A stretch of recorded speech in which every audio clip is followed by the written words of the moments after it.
Doa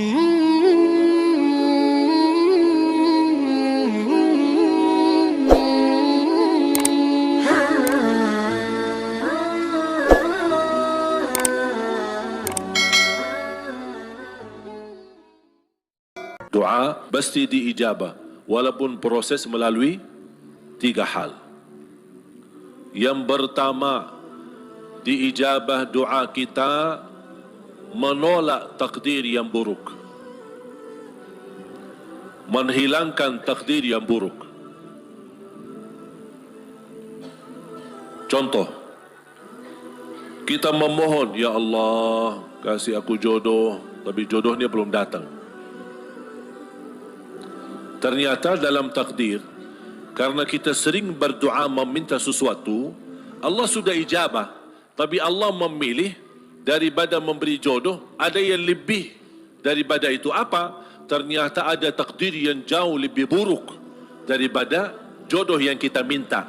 Makanya Allah geserkan takdir buruk itu karena doa kita. Turunnya bala, turun bala dari langit.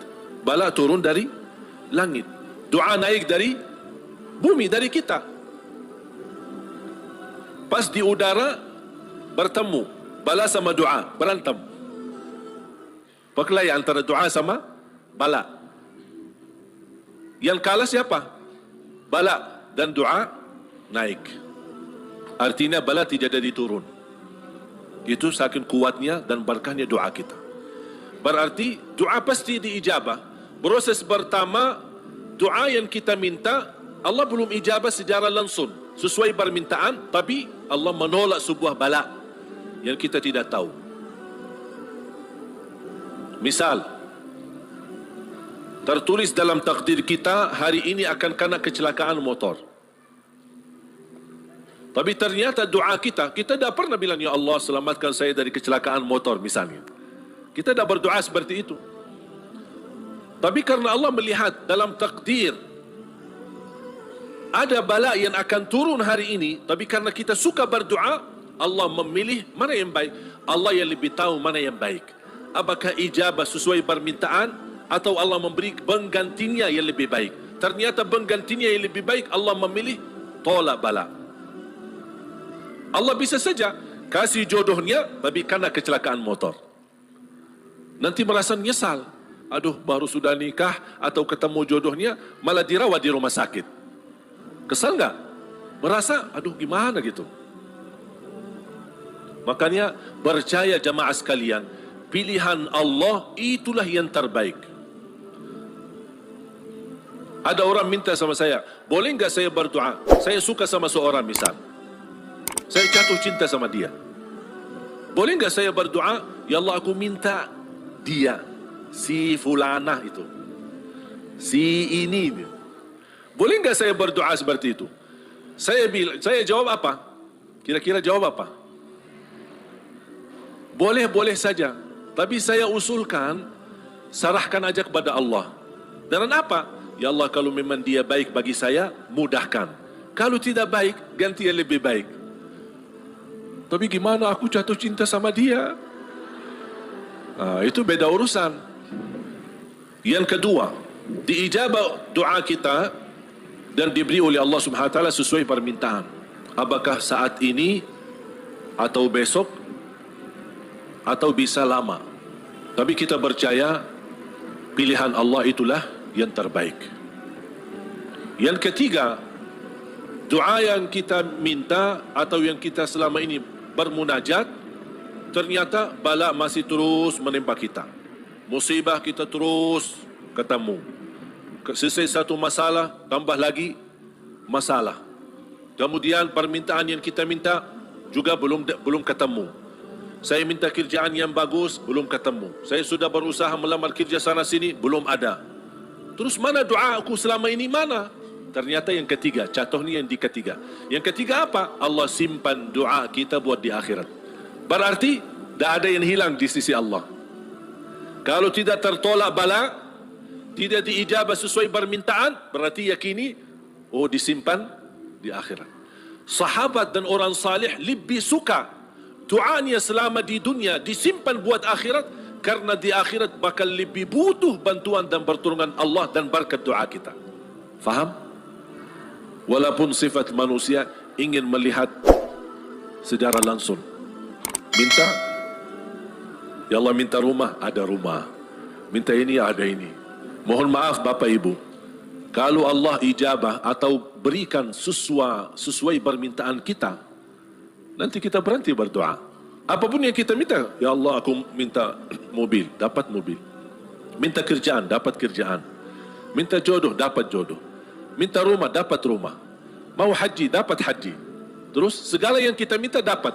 Habis, dah ada minta lagi. Terus berdoa enggak? Dah ada berdoa. Tapi kalau Allah belum kasih, kita doa lagi enggak? Doa, minta lagi. Coba kata Umar bin Khattab, ketika anda berdoa, jadi seperti anak kecil. Anak kecil kalau dia minta sama ibunya gimana? Nangis enggak? Berhenti nangis sebelum dikasih? Belum kan? Dia nangis sampai begitu dikasih gimana? Berhenti enggak nangisnya? Anda harus seperti itu. Doa, nangis. Ya Allah belum kasih, aku nangis lagi dong. Belum dikasih, nangis lagi. Sampai Allah berkenan kasih. Dan ini sebenarnya bukan tujuannya Allah kasih atau tidak. Tapi ingat, titisan air mata ini yang menangis karena Allah akan selamatkanmu dari siksa neraka Jahannam. Rasulullah SAW bersabda, wa ainun bakat min khasyatillah harramaha Allah 'alan nar, la tamassaha an-nar. Barang siapa yang menangis karena Allah, akan Allah haramkan jasadnya disentuh oleh neraka Jahannam. Berarti kita tidak rugi. Tidak ada rugi. Biarpun tidak diijabah, ternyata titisan air mata berharga. Bisa menjaminkan kita selamat dari siksa neraka Jahannam. Mau apa lagi? Nangisnya berharga. Doanya pasti diijabah. Dan cukup dari doa, kita sudah membuat ibadah atau membawa sebuah ibadah yang dicintai Allah. Karena Allah suka bisikan hamba. Apalagi kalau lama tidak berdoa, Allah merindukan suara doanya kita.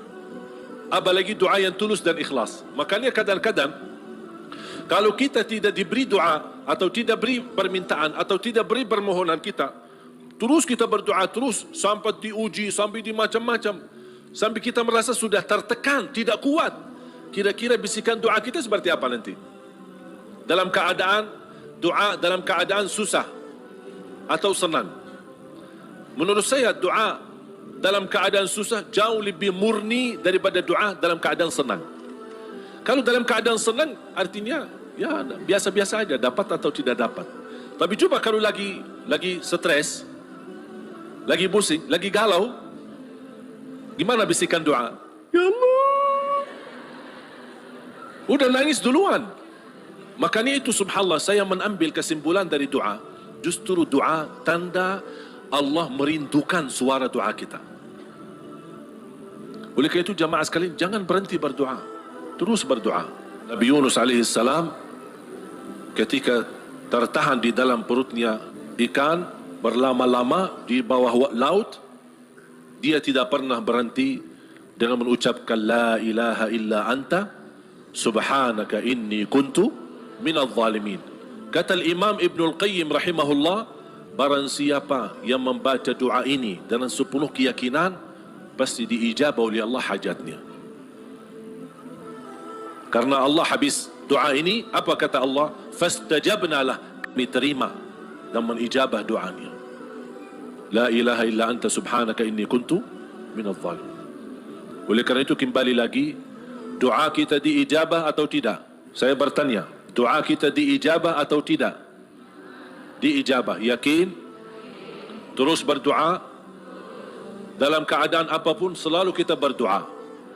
Apalagi dalam keadaan susah yang kita yakini tidak ada makhluk yang bisa menolong kita, tidak ada sesuatu yang bisa mengangkat segala musibah dan bala yang kita hadapi, hanya Allah subhanahu wa ta'ala. Apalagi dalam sujud, sempatkan dalam sujud.